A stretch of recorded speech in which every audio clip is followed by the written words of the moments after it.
Hello students, welcome back to my channel. आपका अपने channel पर स्वागत है। और स्टूडेंट, कैसे हो आप सब? उम्मीद है आप सभी के सभी बढ़िया होंगे। तो स्टूडेंट, आज के इस वीडियो में चैप्टर नंबर 1 यानी कि क्वांटिटेटिव एप्टीट्यूड और चैप्टर नंबर 2 न्यूमेरिकल इनइक्वालिटी के सभी बेसिक कॉन्सेप्ट को हम इसी वीडियो में करने वाले हैं। सभी कप्स के सभी इम्पॉर्टेंट थ्योरी, फार्मूले, किस तरह से हम फार्मूले को अप्लाई करते हैं। अगर आपने ये वीडियो कंप्लीट देख लिया तो न्यूमेरिकल इनइक्वालिटी के सभी बेसिक कॉन्सेप्ट और थ्योरी एक ही वीडियो में आपका रिवीजन हो जाएगा। तो आइए कहानी को शुरू करते हैं और बात करते हैं। देखिए फर्स्ट टॉपिक यहाँ से क्या कहा हुआ है।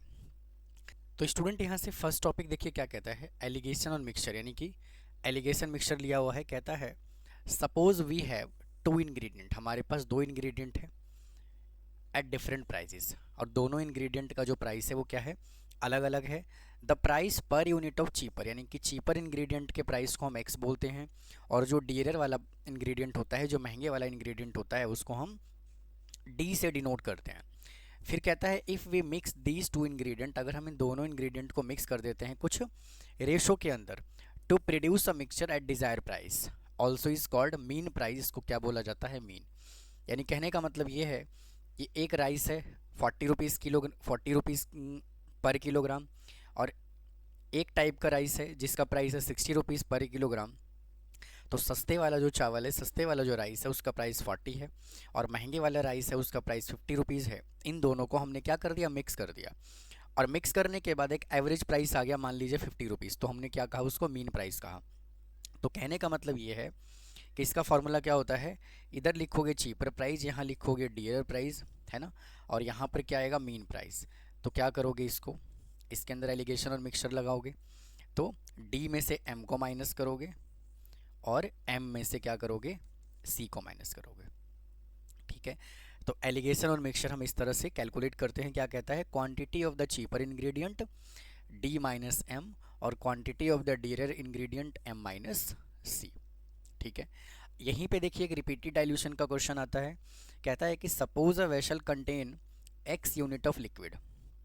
भाई एक वेसल है जिसके अंदर x लीटर लिक्विड है, from which y unit are taken out, और उसके अंदर से y यूनिट जो है वो क्या कर लिया गया, निकाल लिया गया, taken out and replace by the water, और उसके अंदर क्या डाल दिया गया, पानी डाल दिया गया। कहने का मतलब ये है कि अगर किसी वेसल के अंदर मान लीजिए 50 लीटर मिल्क है, ठीक है, और उसके अंदर कुछ क्वांटिटी, मतलब कि मान लेते हैं 2 या 3 लीटर उसमें से मिल्क को निकाल दिया गया, और जितना मिल्क निकाला गया उतना ही उसके अंदर पानी को ऐड कर दिया गया।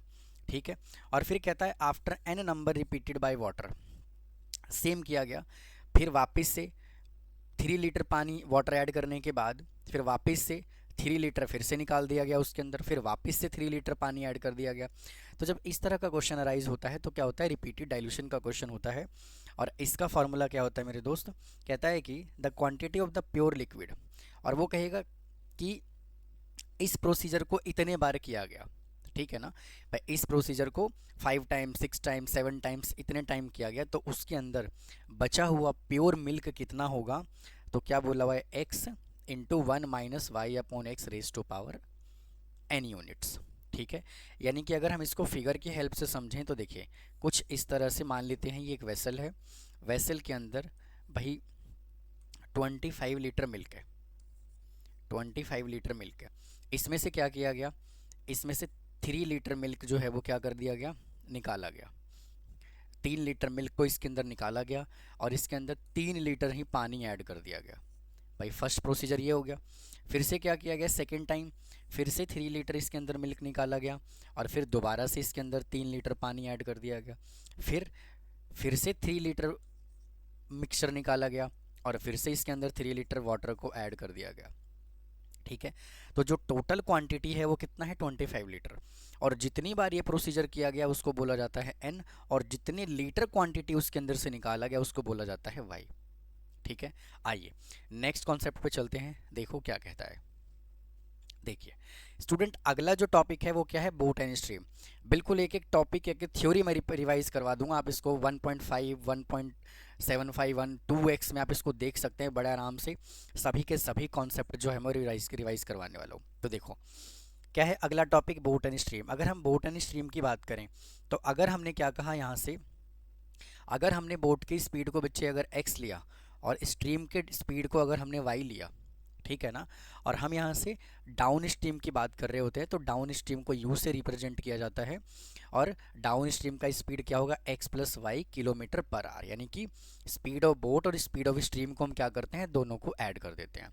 और डाउन स्ट्रीम का मतलब होता है बोट और स्ट्रीम दोनों का वेव जो है वो एक ही तरफ है, ठीक है ना। जैसे मान लीजिए वाटर का वेव जो है वो ऐसे है, तो अगर हम बोट की भी बात करें तो बोट भी सेम डायरेक्शन में जा रहा है। अगर मैं आपको ऐसे समझाऊं, देखिए ये क्या है, एक बोट है, ठीक है ना, ये बोट है और ये वेव क्या है, इस साइड वेव है, ठीक है, और बोट भी इस साइड जा रहा है, तो इसको हम क्या बोलते हैं, डाउन स्ट्रीम बोलते हैं। तो इसका स्पीड कितना हो गया, x plus y kilometre per hour हो गया। सिमिलरली अगर हम अप स्ट्रीम की बात करें तो अप स्ट्रीम में क्या होता है, माइनस होता है। अगर हम यहाँ से इसको बोट एज्यूम कर लें भाई, अगर इसको हम बोट एज्यूम कर लें तो वाटर का जो वेव है वो इस साइड है मान लेते हैं, ठीक है, और जो बोट है वो इस साइड जा रहा है, ठीक है, तो जाहिर सी बात है स्पीड कम होगा।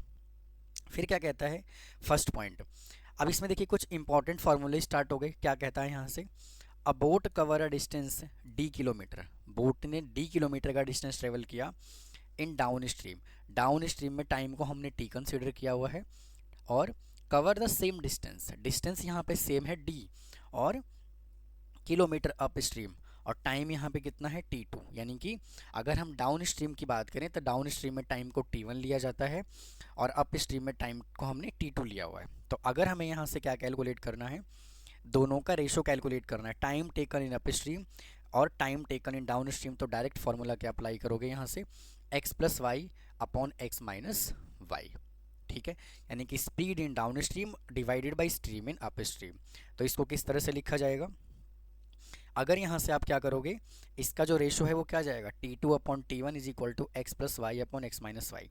अब ठीक है, तो ये देखिए, अब इसके अंदर जब आप कॉम्पोनेंडो और डिविडेंडो अप्लाई कर दोगे भाई, इसके अंदर आप कॉम्पोनेंडो और डिविडेंडो अप्लाई कर दोगे तो यहाँ से एक फार्मूला और जनरेट होगा, x is equal to y into t two plus t one divided by t two minus t one, ठीक है, यहाँ पे प्लस आ गया माइनस आएगा।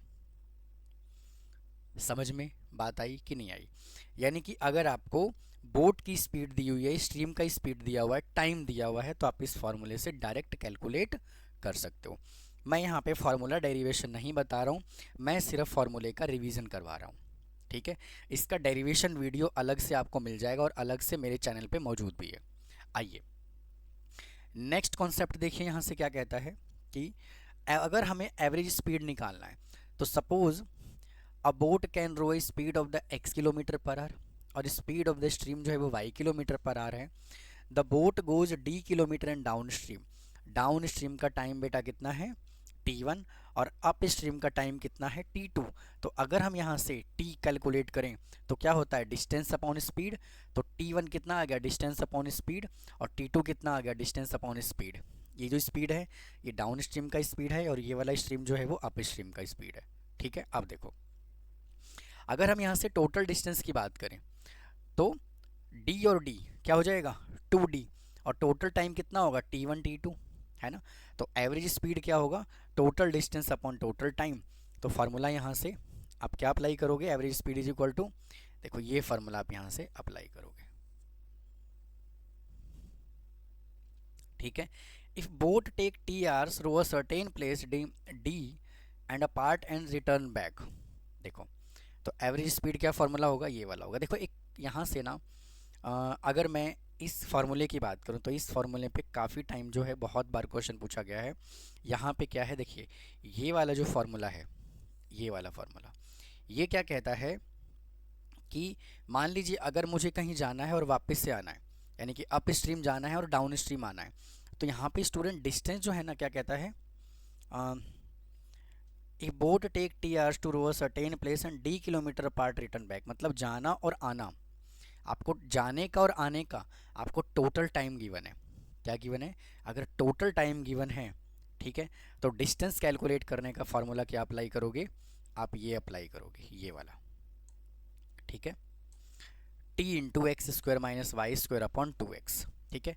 अच्छा अगले वाला जो फॉर्मूला है, अगर आने जाने का टाइम में डिफरेंस दिया हुआ हो, डिफरेंस का मतलब क्या होता है कि आपको जाने में कम टाइम लगा, आने में ज़्यादा टाइम लगा, या ऐसे समझ सकते हो कि डाउन स्ट्रीम जाने में ज़्यादा टाइम लगा, अप स्ट्रीम जाने में कम टाइम लगा। अगर टाइम का डिफरेंस दे रखा हो तो फार्मूला कौन से वाला अप्लाई करोगे? फार्मूला ये अप्लाई करोगे डिस्टेंस कैलकुलेट करने के लिए, 2t × x² - y² upon 2y। ठीक है, इन दोनों फार्मूले में सिर्फ डिफरेंस किस चीज़ का है, यहाँ पे 2x है और यहाँ पे 2y है बस। अगर टोटल टाइम दे रखा हो तो फार्मूला डिस्टेंस का ये लगाना है, और अगर टाइम का डिस्टेंस दे रखा हो, डिफरेंस दे रखा हो सॉरी, तो फार्मूला ये अप्लाई करना है। ठीक, आइए नेक्स्ट कॉन्सेप्ट यहाँ से क्या कहता है, देखो स्टूडेंट, अगला टॉपिक जो है वो क्या है, पाइप एंड सिस्टम्स। अब ये क्या कहता है, देखो इसका यूज स्टूडेंट कॉम्पिटिटिव एग्जाम में बहुत ज़्यादा किया जाता है। पाइप एंड सिस्टम है, टाइम एंड वर्क है, बोट एंड स्ट्रीम है, ये सभी के सभी चैप्टर्स बहुत ज़्यादा इंपॉर्टेंट है, कॉम्पिटिटिव एग्जाम के हिसाब से तो बहुत इंपॉर्टेंट है, और सीयूटी के लिए भी काफ़ी इंपॉर्टेंट है, और आपके एग्जामिनेशन के लिए भी काफ़ी इंपॉर्टेंट है जो अभी आने वाला है।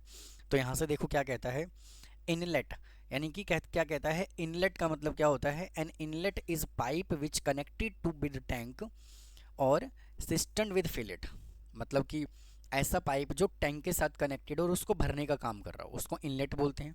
ठीक है, आउटलेट का मतलब क्या होता है, आउटलेट और leak, an outlet pipe which is connected with a tank cistern with empty, जिसको खाली करते हैं। ठीक है, नेक्स्ट है, if inlet pipe can fill the tank x hours, अगर इनलेट पाइप जो है वो x घंटे में अगर उसको भरता है तो क्या कहता है, then a part of the tank filled by 1 hour, एक घंटे में कितना भरेगा, 1/x। सिमिलरली अगर वो y आवर्स में खाली करता है तो एक घंटे में कितना खाली करेगा, 1/y। हम क्या कर देते हैं, रेसिप्रोकेट कर देते हैं। फिर क्या कहता है, if an inlet pipe can empty, ये तो हो गया। If a pipe can fill the tank x hours, भाई कोई पाइप जो है वो किसी टंकी को x घंटे में भरता है ना, and another pipe empty the full tank in y hours, और दूसरे वाला पाइप जो है y घंटे में उसको खाली करता है। ठीक है ना, तो फार्मूला क्या बनेगा, तो दोनों मिलकर के इस टंकी को कितने टाइम में भर देंगे। तो क्या कहता है, case 1 when y greater than x, तो फार्मूला क्या होगा, 1/x - y। और अगर आपको डायरेक्ट कैलकुलेट करना है, the time taken to fill the tank xy/y, xy/y/x। Is it clear? Next है कि अगर यहाँ पे x जो है वो y से बड़ा है, अगर x यहाँ y से बड़ा है तो part of the tank field कितना होगा, 1/y - 1/x। इसका जस्ट अपोजिट हो जाएगा, और the time taken to fill the tank xy/x - y। ठीक है, आप यहाँ से डायरेक्ट क्वेश्चन को सॉल्व कर सकते हो। नेक्स्ट देखिए कॉन्सेप्ट यहाँ से क्या कहता है, देखो if a pipe fill the tank in x hours and another pipe जो है वो y घंटे में फिल करता है, दोनों को अगर एक साथ ओपन कर दिया जाए तो टंकी कितने टाइम में भर जाएगा। तो क्या कहता है, अगर part of the tank filled by 1 hour, तो 1/x + 1/y, है ना भाई, दो पाइप हैं, x भी और y भी है, तो दोनों मिलकर के भरेंगे, तो एक घंटे में 1/x और y घंटे में 1/y। ठीक है ना, आई मीन एक घंटे में, तो टोटल टाइम कितना लगेगा, x × y/y + x। ठीक है, और अगर आपको तीन सिचुएशन दिया हुआ हो, अगर यहाँ से दो पाइप उसको भर रहे हैं मतलब कि फिल कर रहे हैं, और एक पाइप जो है वो उसको खाली कर रहा है, तो आप डायरेक्ट ये वाला फॉर्मूला अप्लाई कर सकते हो। ठीक है, xy/z अपॉन में yz + y xz - xy, या फिर आप इसको याद रखिए और फार्मूला बना लीजिए, कोई प्रॉब्लम वाली बात नहीं है। आइए नेक्स्ट कॉन्सेप्ट देखो क्या कहता है। अब यहाँ से स्टूडेंट रेसिस और गेम स्टार्ट हो गया। अब रेसिस और गेम में क्या क्या कहता है, race is a competition, race क्या होता है, कॉम्पिटिशन होता है in which participants try to cover a fix distance, जो पार्टिसिपेंट्स है एक फिक्स डिस्टेंस को कवर करने की कोशिश करते हैं in the least possible time, कम से कम टाइम में। ठीक है ना, आपने रिले रेस देखा होगा, बहुत सारे रेस देखे होंगे, तो पार्टिसिपेंट क्या करते हैं, एक कम टाइम में वो रेस कोर्स को कवर करने की कोशिश करते हैं। ठीक है, जैसे फॉर एग्जांपल रनिंग हो सकता है, राइडिंग हो सकता है, ड्राइविंग हो सकता है, रोइंग हो सकता है। ठीक है, अच्छा रेस कोर्स क्या होता है, जिस पे वो रनिंग करते हैं या फिर राइडिंग करते हैं, ड्राइविंग करते हैं, उसी को क्या कहा जाता है, रेस कोर्स कहा जाता है। फिर क्या कहता है, कुछ इंपॉर्टेंट पॉइंट है, starting point, a point from where the race is start, जहाँ से रेस स्टार्ट होता है उसको क्या कहते हैं, स्टार्टिंग पॉइंट कहते हैं। उसके बाद finishing point, a point where race is finish, जहाँ पे रेस फिनिश होता है उसको फिनिशिंग पॉइंट बोलते हैं। विनर का मतलब क्या होता है, person who first reach is the finish point, जो सबसे पहले फिनिश पॉइंट पे पहुंचता है उसको क्या बोलते हैं, विनर बोलते हैं। डेड हीट का मतलब क्या होता है कि all the participant reach the finish point eight the same instant of time, अगर सेम टाइम पे कई सारे या बहुत सारे पार्टिसिपेंट पहुंच जाएं तो उसको बोलते हैं डेड हीट। रेसिस के अंदर ड्रॉ को बोला जाता है डेड हीट, ठीक है ना, जिसमें कोई भी विनर नहीं होता। जैसे आपने फुटबॉल मैच में देखा होगा, क्रिकेट मैच में देखा होगा, कबड्डी में देखा होगा, उसमें क्या होता है, ड्रॉ होता है। लेकिन इसमें ड्रॉ नहीं होता है, इसमें डेड हीट वर्ड यूज़ किया जाता है। तो हो सकता है एग्जाम में ऐसा क्वेश्चन एमसीक्यू में पूछ लिया जाए कि डेड हीट को क्या कहा जाता है, ठीक है। नेक्स्ट कुछ टॉपिक और है, देखिए क्या कहता है, A give start of x metre.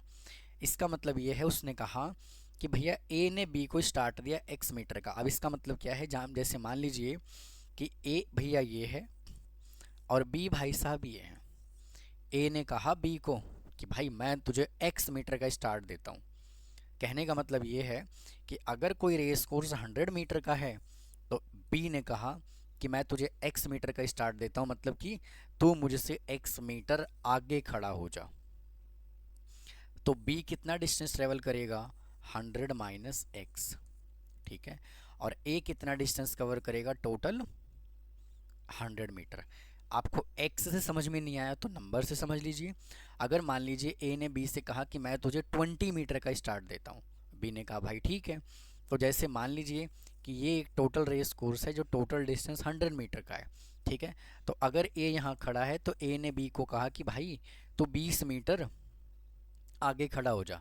तो ये कहाँ पे खड़ा होगा, इसको टोटल डिस्टेंस 80 कवर करना है और ए को टोटल डिस्टेंस 100 कवर करना है।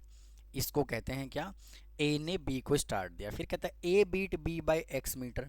ये भी हो सकता है कि ए ने बी को कुछ मीटर से हरा दिया हो, ठीक है ना।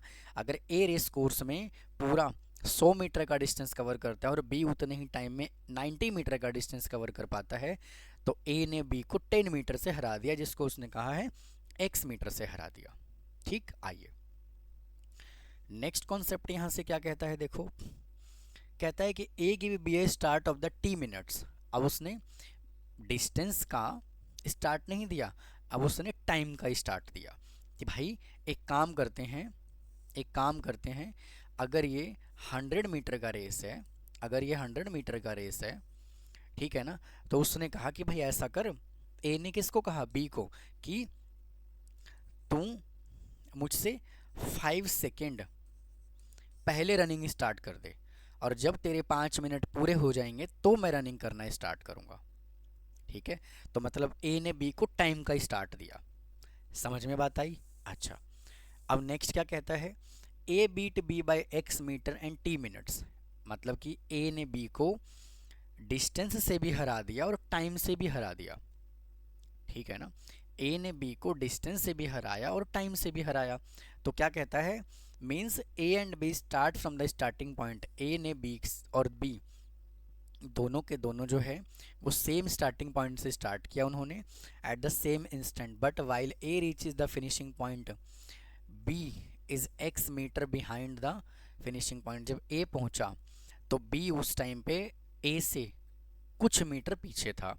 And B take t minutes more to complete the compare to A to complete the race. और भाई जाहिर सी बात है कि अगर बी जो है वो ए से कुछ टाइम पीछे था, ए ने रेस कंप्लीट कर लिया, लेकिन अगर बी ए से कुछ डिस्टेंस पीछे रहेगा तो भाई डिस्टेंस को कवर करने के लिए कुछ ना कुछ तो एक्स्ट्रा टाइम लगेगा ना। तो वही कहानी हो गया इसके अंदर कि बी ने ए को टाइम से भी हरा दिया और डिस्टेंस से भी हरा दिया। तो इस सिचुएशन में क्या होता है, अगर आपको बी का स्पीड निकालना है, बी का अगर स्पीड निकालना है तो फॉर्मूला क्या होगा, एक्स अपॉन में T, total distance upon time, ठीक है। आइए अगला कॉन्सेप्ट देखो यहाँ से क्या कहता है भाई। नेक्स्ट कॉन्सेप्ट जो है ना वो यहाँ से क्या स्टार्ट हो गया, न्यूमेरिकल इनइक्वालिटी, ठीक है। अब इनइक्वालिटी क्या कहता है, कहता है टू रियल नंबर और टू अलजेब्रिक एक्सप्रेशन। भाई दो रियल नंबर और दो अलजेब्रिक एक्सप्रेशन अगर ये इन चार सिंबल से कनेक्टेड हो तो इसको क्या कहा जाता है, इनइक्वालिटीज कहा जाता है। ठीक है, और अगर दो नंबर और दो अलजेब्रिक एक्सप्रेशन अगर इज इक्वल टू के साइन से कनेक्टेड होता है तो उसको क्या कहा जाता है, इक्वेशन कहा जाता है। ठीक है ना। तो यहाँ पर अगर आपसे किसी ने पूछा कि भाई इन दोनों का मतलब बताओ तो इसको बोला जाता है स्ट्रिक्ट इनइक्वालिटी। ठीक है, और अगर आपसे किसी ने पूछा कि इसको क्या कहा जाता है तो इसको कहते हैं स्लैक इनइक्वालिटी। ठीक है, तो आप कह सकते हो there are two types of inequality, strict inequality and slack inequality. फिर क्या कहता है, inequality which do not involve variable. ऐसा इनइक्वालिटी जिसके अंदर वेरिएबल ही मौजूद ना हो तो उसको क्या कहते हैं, न्यूमेरिकल इनइक्वालिटी, सिर्फ नंबर होगा बस। ठीक है, अच्छा, inequality which involve variable and variables are called literal inequality. अगर वेरिएबल होगा तो उसको क्या कहते हैं, लिटरल इनइक्वालिटी कहते हैं। एग्जाम्पल देखिए, 2x minus 3 greater than 8, 3y plus 8, 3y plus 5 greater than 1 are the literal inequality. ठीक है, फिर कहता है लिटरल इनइक्वालिटी में भी लीनियर भी हो सकता है, क्वाड्रेटिक भी हो सकता है, क्यूबिक भी हो सकता है, कंटेनिंग, और इसके अंदर वन वेरिएबल भी हो सकता है, मोर देन वन वेरिएबल भी हो सकता है। कुछ एग्जाम्पल है यहाँ पे देखो, ये लीनियर का एग्जाम्पल है। ठीक है, मत सॉरी, ये लीनियर तो है लेकिन ये वन वेरिएबल है, ये लीनियर तो है बट टू वेरिएबल है, चेक करो x और y दोनों है। सिमिलरली ये एक्स स्क्वायर एक्स और 2 है, ये क्या है, क्वाड्रेटिक है विद वन वेरिएबल है। ये क्या है, स्क्वायर, इधर भी स्क्वायर, और ये तो ये क्या है, ये भी क्वाड्रेटिक है लेकिन टू वेरिएबल के इक्वेशंस है, सॉरी लीनियर इनइक्वालिटी है। आइए अगली कहानी क्या कहता है, देखो यहाँ से कुछ प्रॉपर्टीज स्टार्ट हो गया। देखो क्या कहता है, let x y z are the real number. अगर एक्स वाई जेड को हम रियल नंबर कह दें तो एडिशन प्रॉपर्टी क्या होता है, adding the same real number to the both side of inequality does not change the sign of inequality. ठीक है, कहोगे सर ये समझ में नहीं आया क्या कहता है। देखो एडिशन प्रॉपर्टी का मतलब क्या कहता है कि जैसे मान लीजिए कि 3 है और ये 2 से बड़ा है। ठीक है, अगर आप दोनों साइड सेम नंबर ऐड कर दो, ठीक है, तो यहाँ पे कितना आएगा, 4 ग्रेटर देन 3, तो ये इनइक्वालिटी का साइन चेंज नहीं होता। नेक्स्ट है subtraction property, subtracting the same real number from the both side of an inequality does not change the sign of inequality. ठीक है, जैसे for example subtracting same real number from both side of an inequality does not change the sign of inequality. ठीक है, तो यहाँ पे जैसे मान लो 3 है और इधर है आपका 4, तो 3 4 से क्या है, छोटा है, तो अगर 1 दोनों साइड में माइनस कर दूँ, 3 माइनस 1 और 4 माइनस 1, तो क्या होगा, 2 लेस देन 3। अभी भी कंडीशन क्या है, सेटिस्फाई करता है। मल्टीप्लिकेशन प्रॉपर्टी क्या कहता है, multiply by the both side inequality by the same positive real number, तो the number does not change the sign of inequality. जैसे मान लीजिए यहाँ पर है 4 ग्रेटर देन है 2, अगर हम सेम नंबर से मल्टीप्लाई कर दें 4 इंटू 2 और 2 इंटू 2, तो क्या आएगा, 8 ग्रेटर देन 4। अभी भी क्या है, ये 8 4 से बड़ा है, तो इनइक्वालिटी का साइन चेंज नहीं होता। Multiply the both side inequality same negative number reverse the sign of inequality. इसका मतलब क्या है समझिए, जैसे मान लो यहाँ पर है 4 ग्रेटर देन 2, भाई जाहिर सी बात है 4 जो है वो 2 से बड़ा है, तो अगर आप नेगेटिव नंबर से मल्टीप्लाई कर दो -1 इंटू 4 और 2 इंटू -1, तो एक बात बताओ, -4 ग्रेटर देन -2, क्या ये सिचुएशन करेक्ट है, हाँ या ना, तो गलत है ये। क्या ये सिचुएशन करेक्ट है, गलत है, तो यहाँ पे क्या होगा, -4 लेस देन -2। ठीक है, तो इसका साइन जो है वो क्या हो गया, यहाँ पर आकर के चेंज हो गया। आइए नेक्स्ट कॉन्सेप्ट देखो क्या कहता है, division property, dividing both side of inequality by the same positive real number does not change the sign of inequality. जैसे फॉर एग्जांपल 4 जो है वो क्या है, आपका 2 से बड़ा है तो सेम नंबर से डिवाइड कर दीजिए। मान लीजिए मैंने, और पॉजिटिव नंबर से करना है, 4 divided by 2 greater than 2 divided by 2, तो चेक करो अभी भी क्या है, 2 जो है वो 1 से बड़ा है। समझ में बात आई।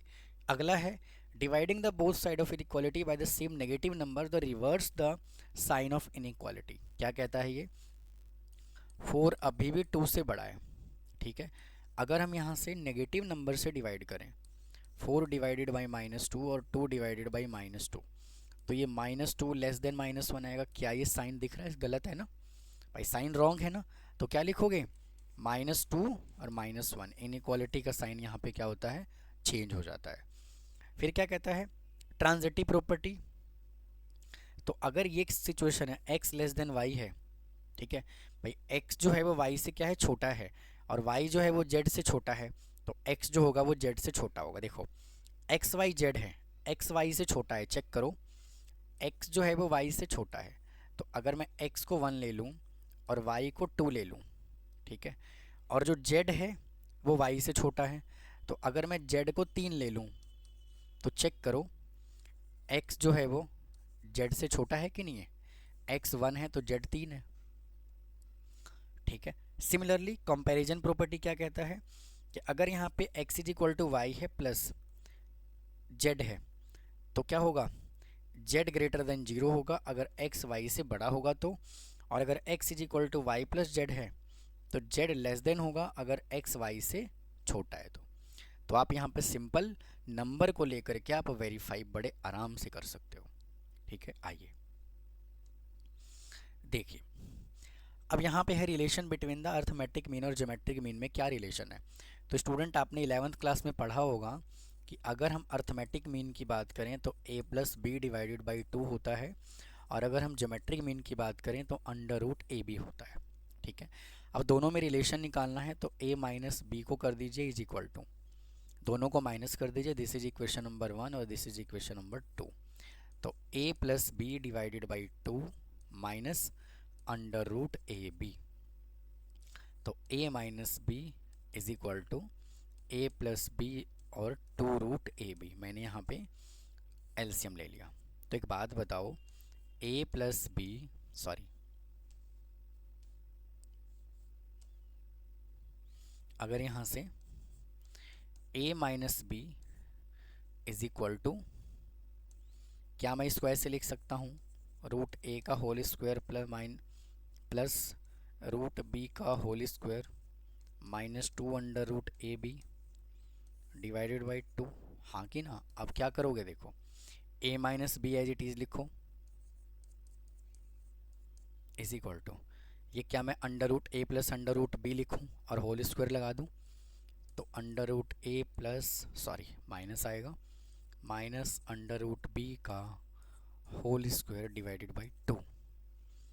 सॉरी स्टूडेंट, मैंने हर जगह बी लिख दिया, यहाँ पे ना जी आना था भाई, ज्योमेट्रिक मीन की हम बात कर रहे हैं ना, तो हर जगह यहाँ पे जी आएगा, मैंने बी लिख दिया, ठीक है। यहाँ पे आएगा जी, इधर भी आएगा जी, और इधर भी आपका आएगा जी, ए माइनस जी, ठीक है। अब एक बात बताओ, क्या स्क्वायर वाला वैल्यू कभी नेगेटिव हो सकता है क्या, नहीं हो सकता। जो a माइनस जी होगा वो हमेशा ग्रेटर देन इक्वल टू 0 होगा, क्योंकि ये वैल्यू क्या है, स्क्वायर में है, तो ये और ये दोनों आपस में क्या है, इक्वल है, तो ये हमेशा ग्रेटर देन 0 होगा। तो अगर मैं g को उधर ले जाऊँ तो क्या बनेगा, ये एक ये रिलेशन हमने बना लिया। ये भी कई बार पेपर में पूछा जाता है कि ये रिलेशन बताओ कि which one is the correct option. Next condition देखो यहाँ से क्या कहता है, देखिए अगला है इनइक्वालिटी इन्वॉल्विंग मॉडुलस फंक्शन। ये भी काफ़ी इंपॉर्टेंट प्रॉपर्टीज़ है, कई बार इससे क्वेश्चन पूछा जाता है कि अगर मॉडुलस x ग्रेटर देन 0 है, ठीक है, तो ये क्या होगा, modulus of the real number is इधर पॉजिटिव और 0, ठीक है ना भाई। सिंपल सी कहानी है कि अगर मान लीजिए -2 है तो इसको लिखोगे तो क्या आएगा, 2 आएगा, है ना। या तो 0 होगा या तो पॉजिटिव होगा, नेगेटिव का तो सवाल ही नहीं है, क्योंकि मॉडुलस में कभी भी फंक्शन नेगेटिव नहीं होता। अगला है अगर ये 0 के इक्वल है तो x भी 0 होगा। भाई एक बात बताओ ना कि अगर यहाँ पे x 0 है तो ये भी किसके इक्वल होगा, 0 के इक्वल ही होगा, ठीक है। आइए नेक्स्ट है, अगर मॉडुलस फंक्शन में माइनस एक्स है, तो मॉडुलस से जब बाहर निकालोगे तो क्या हो जाएगा, पॉजिटिव हो जाएगा। अगर x इज इक्वल टू, अगर x is equal to modulus x है, ठीक है ना, इफ x ग्रेटर देन 0 है और x greater than equal to 0 है, तो x क्या होगा, लेस देन x होगा या फिर x लेस देन 0 होगा। फिर नेक्स्ट है, यहाँ पे नेक्स्ट कंडीशन देखिए क्या कहा हुआ है कि अगर modulus x y is equal to, मतलब कि अगर दो नंबर है modulus x into modulus y, ठीक है, तो ये किसके इक्वल होगा, mod x into mod y. जैसे फॉर एग्जांपल मान लीजिए यहाँ पे x को ले लेते हैं -3 और y को ले लेते हैं 4, यहाँ पे x को ले लेते हैं -3 और y को ले लेते हैं 4,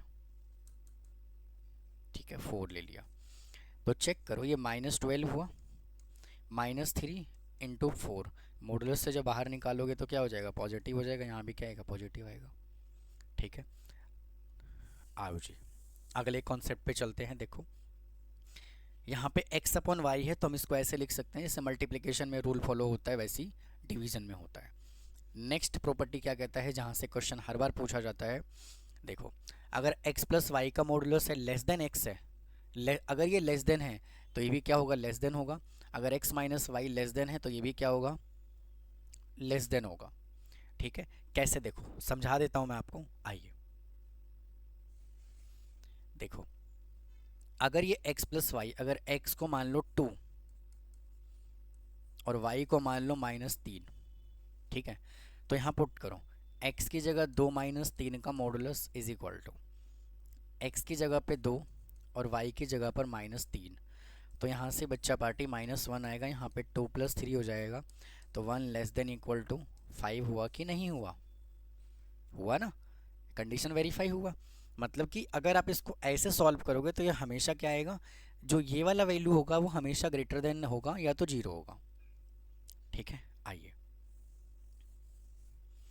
नेक्स्ट कॉन्सेप्ट क्या कहता है, सेम अगर हम माइनस वाले की बात करें तो सेम सिचुएशन बनता है।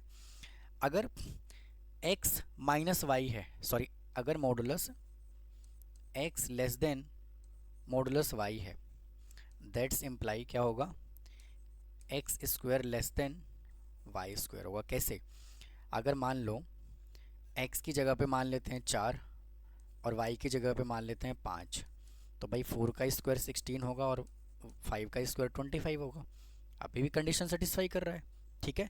सिमिलरली इधर भी वेरीफाई करेगा और सिमिलरली इधर भी वेरीफाई करेगा। आप नंबर लेकर के इसमें वैल्यू डाल करके आप आराम से चेक कर सकते हो, हर एक कंडीशन जो है वो सेटिस्फाई करेगा, बशर्ते आपको ये फार्मूले मालूम होने चाहिए, ठीक है। तो स्टूडेंट ये था वापस से 2 चैप्टर का रिवीजन, अब बहुत ही अच्छे से आप इसको 1.5 2x पे आप आराम से देख सकते हैं, स्पीड बढ़ा करके रिवाइज करके जाइए, एग्ज़ाम में बहुत ज़्यादा हेल्पफुल होगा। तो मिलता हूँ फिर ऐसे ही किसी और वीडियो के साथ, थैंक यू, धन्यवाद।